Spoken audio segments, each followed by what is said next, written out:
네, 수요일 현장 엑스레이 본격적으로 출발해 보겠습니다. 먼저 함께 해주실 전문가부터 소개를 해드릴 텐데요. 자, UNS 하우징의 신규철 전무님 나와주셨습니다. 네, 전무님 안녕하세요. 네, 안녕하세요. 네, 인사 말씀 전해주실까요? 네, 안녕하세요. UNS 하우징의 신규철 전무입니다. 한 주의 중간인 매주 수요일 시청자분들이 현장을 엑스레이처럼 들여다볼 수 있게끔 정밀하고 세심하게 분석해 드리도록 하겠습니다. 자, 그럼 현장으로 넘어가 보기 전에 이슈 브리핑부터 먼저 듣고 가도록 하겠습니다. 자, 전무님 오늘은 이 부동산 소액 투자 방법을 좀 정리를 해주신다고요? 네, 그렇습니다. 부동산 투자에도 여러 가지 방법이 있겠는데요. 그 중에서 이제 소액으로 좀 들어갈 수 있는 그런 방법에 대해서 좀 안내해 드리도록 하겠습니다. 가장 기본적으로는 토지나 상가, 아파트, 오피스텔 같은 내가 원하는 부동산을 제값을 다 주고 사서 이제 시세가 올랐을 때 되파는 그런 방법이 있을 수가 있겠고요. 또는 내가 투자 가능한 그 자금보다 더 비싸고 좋은 부동산을 대출을 활용해서 이제 투자하는 방법이 있겠습니다.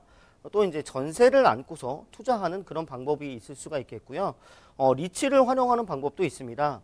리츠란 부동산 투자의 간접 방법 중 하나인데요. 이 세 가지를 가지고 한번 해보도록 하겠습니다. 먼저 리츠인데요. 리츠는 부동산을 주식처럼 투자한다라고 생각하시면 됩니다.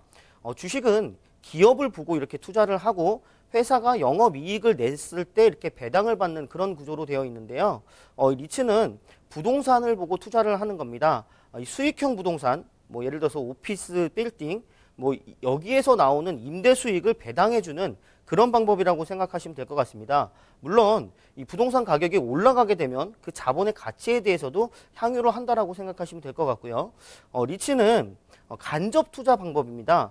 여태까지 부동산 투자 같은 경우에는 이제 직접적으로 투자를 했다라고 생각을 하시게 되면 간접 투자라고 하면 테헤란로에 예를 들어서 내가 사고 싶은 빌딩이 있습니다. 금액을 물어봤더니 한 5천억 정도 하는 거예요.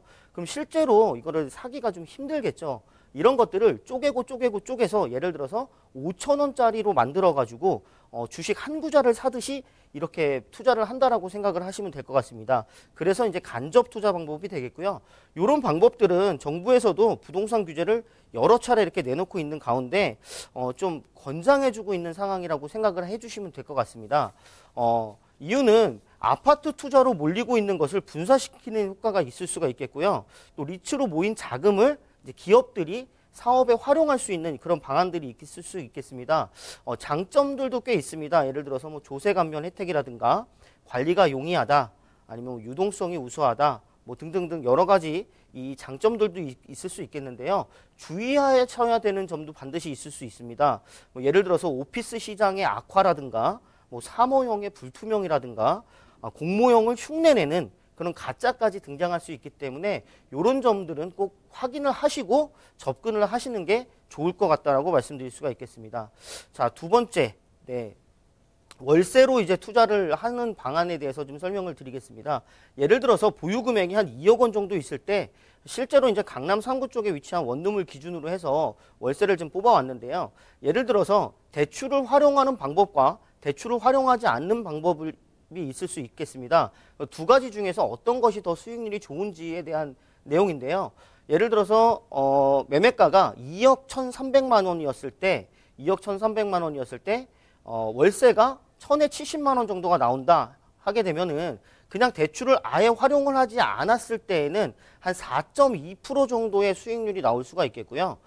대출을 활용을 하시게 되면 실제로 내가 들어가는 투자 비용이 한 5,400만 원 정도밖에 안 들어가기 때문에 한 7.3% 정도의 수익률이 나올 수가 있겠습니다.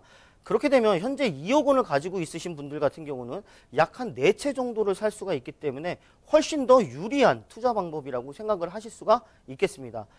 월세 같은 경우는 좀 대출을 활용하는 그런 방안을 생각해 주시는 것이 좋을 것 같고요.